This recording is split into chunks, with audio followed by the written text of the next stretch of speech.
hello लोगोफोर नोंथांमोनखौ गासैखौबो नैबे डिजिटेल आपडेट इउटिउब चेनेलावहाय फिन खेबसेबाव बरायना लाग्रोनाय जाबाय लोगोफोर दा बेसेबांबा गोबावनि उनाव आं दिनै बे मोनसे इम्पर्टेन्ट आपडेट्स लानानै फैलायबाय लोगोफोर दा जोंहा आसामनि सिएम बिथाङाहाय मोनसे प्रेस नटिस बिथाङाहाय रिलिज खालामदों दा नोंथांमोना बे भिडिअनि गेजेरजोंहाय मिन्थिनो मोनगोन नोंथांमोना भिडिअखौ स्किप खालामाजासे नायलांबाय थाबानो जाबाय लोगोफोर दा जोंहा जायफोराहाय 2024निफ्राय 25 बोसोरावहाय जायफोरा ग्रेजुवेट पास जादोंमोन जायफोरा डिग्री पास खालामदोंमोन नोंथांमोननि थाखाय जोबोद मोजां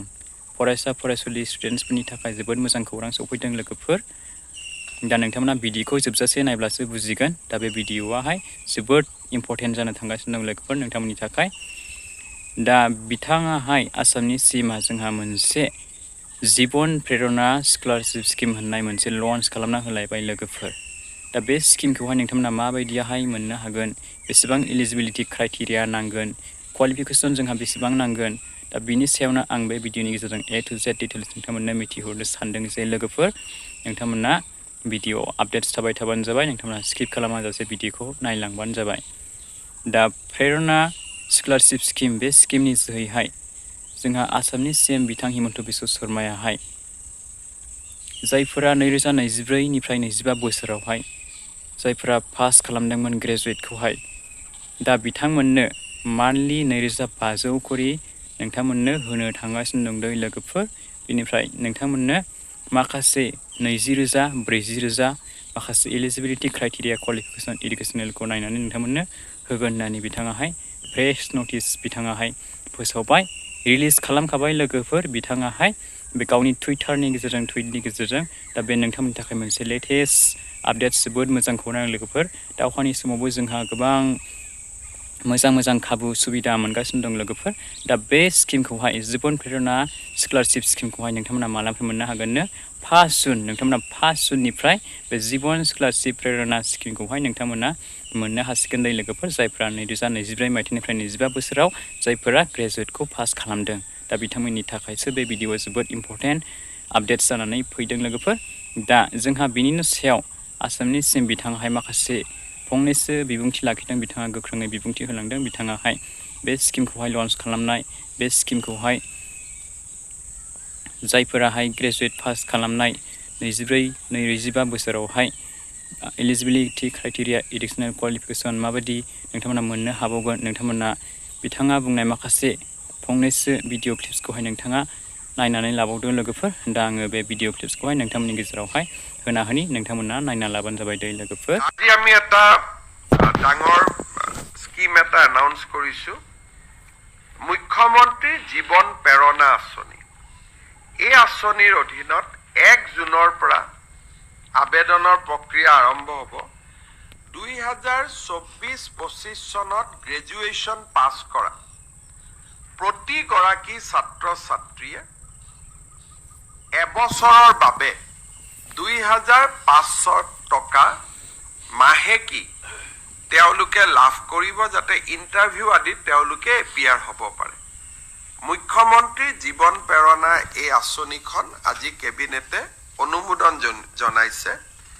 1 তাৰিখৰ পৰা এই আঁচনিখনৰ আবেদনৰ প্ৰক্ৰিয়া আৰম্ভ হ'ব 1 জুনৰ পৰা আৰু এই আঁচনিখনৰ সুবিধা লবৰ কাৰণে গ্ৰেজুৱেট ষ্টুডেণ্টজন ব্যক্তিগত বিশ্ববিদ্যালয়ৰ ছাত্ৰ ছাত্ৰী হ'ব নোৱাৰিব অকল চৰকাৰী বা ৰাজহুৱা বিশ্ববিদ্যালয়ৰে ছাত্ৰ ছাত্ৰী হ'ব লাগিব ৰাজহুৱা শব্দটো আমি এই কাৰণে উল্লেখ কৰিছো যে দুই এখন আমাৰ অসমত প্ৰাইভেট ইউনিভাৰ্চিটি আছে তেওঁলোক ঠিক ফিজৰ দৰে নহয় সামাজিক সংস্থাই চলাইছে তেওঁলোকক আমি এই আঁচনিখনৰ সুবিধা দিম এই আঁচনিখনৰ লগতে ইউনিভাৰ্চিটিত যিসকলে ৰিচাৰ্চ কৰি আছে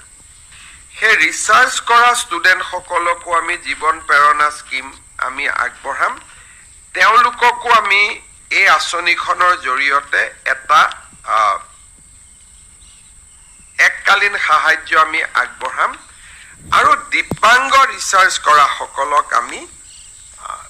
নৰ্মেল ৰিচাৰ্চ স্কলাৰতকৈ আমি দুগুণ আগবঢ়াম ৰিচাৰ্চ স্কলাৰ সকলক 20,000 টকা আৰু দিব্যাংগ ৰিচাৰ্চ স্কলাৰসকলক আমি 40,000 টকা আগবঢ়াম আমি আজি কেবিনেটত লোৱা গুৰুত্বপূৰ্ণ সিদ্ধান্তসমূহৰ ভিতৰত এইখিনি মূলতঃ আছিলে আৰু এটা আমি দূৰদৰ্শীভাৱে ভাৰত চৰকাৰে যোৱা কেইদিনমান আগতে আসাম এটা ইলেক্ট্ৰনিক কম্পোনেন্ট মেনুফেকচাৰিং স্কিম এটা ঘোষণা কৰিছে য'ৰ পৰা নেকি কেমেৰাৰ লাইট কেমেৰা ভিডিঅ'ৰ কেমেৰাৰ পাৰ্টছ এইবিলাক ইলেক্ট্ৰনিক সামগ্ৰীবিলাক প্ৰস্তুত হ'ব to complement that scheme Bharat চৰকাৰে যিটো স্কিম লৈছে তাৰ লগত এডিশ্যনেল ইনচেন্টিভ দি পেলাই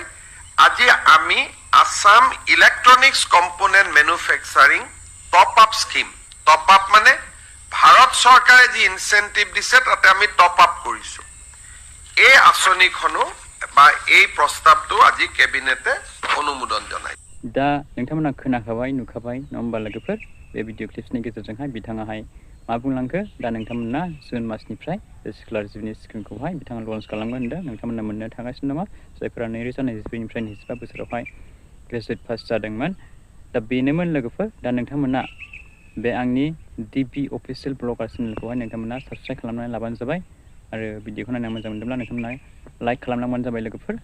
बेनिफ्राय नोंथांमोननि अनसायनाय नोंथांमोननि सापर्ट नोंथांमोना चेनेलखौहाय थाबैनो ग्र' खालामलांनो नाजाबाय थाबानो जाबाय लोगोफोर नोंथांमोना सापर्ट खालामबानो जाबाय एसे थ' लोगोफोर बिदिब्ला नेक्स्ट भिडिअआव लोगो मोनबावगोन दिनैनि थाखाय एसेनोसै थेंक इउ फर वाचिं लाभ इउ अल बाय